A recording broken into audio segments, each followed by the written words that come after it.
زندگی معمولی این بزرگوار یک نکته مهم است و اون جمع بین زندگی یک زن مسلمان در رفتارش با شوهر، در رفتارش با فرزندان، در انجام وظایفش در داخل خانه، این از یک طرف، و بین وظایف یک انسان مجاهد غیور خستگی ناپذیر در برخوردش با حوادث سیاسی مهم بعد از رحلت رسول اکرم، مجاهد غیور خستگی ناپذیر که به مسجد می آید، سخنرانی می کند، موضع گیری می کند، دفاع می کند، حرف می زند، یک جهادگر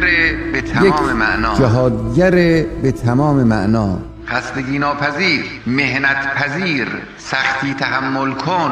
این هم از جهت دیگر، و از جهت سوم یک عبادتگر، یک بپادارنده نماز در شبهای تار و قیام لله و خضوع و خشوع برای پروردگار، که در محراب عبادت این زن جوان مانند اولیاء کهن الهی راز و نیاز میکنه با خدا و عبادت میکند. یک بپادارنده نماز در شبهای تار.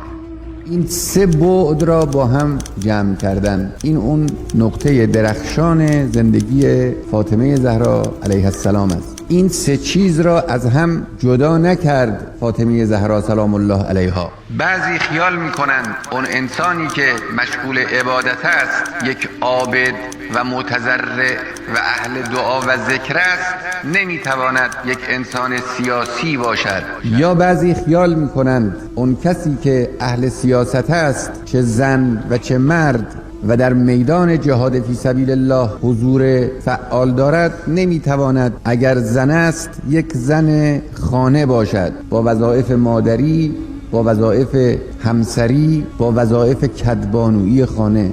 اگر مرد است یک مرد خانه، یک مرد دکان، یک مرد زندگی باشد. خیال میکنم اینها با هم منافات داره، در حالی که از نظر اسلام این سه چیز با یکدیگر منافات که ندارد، ضدیت که ندارد، کمک کننده هم در ساختن شخصیت انسان کامل است. از نظر اسلام این سه چیز با یکدیگر منافات که ندارد، ضدیت که ندارد، کمک کننده هم در ساختن شخصیت انسان کامل است.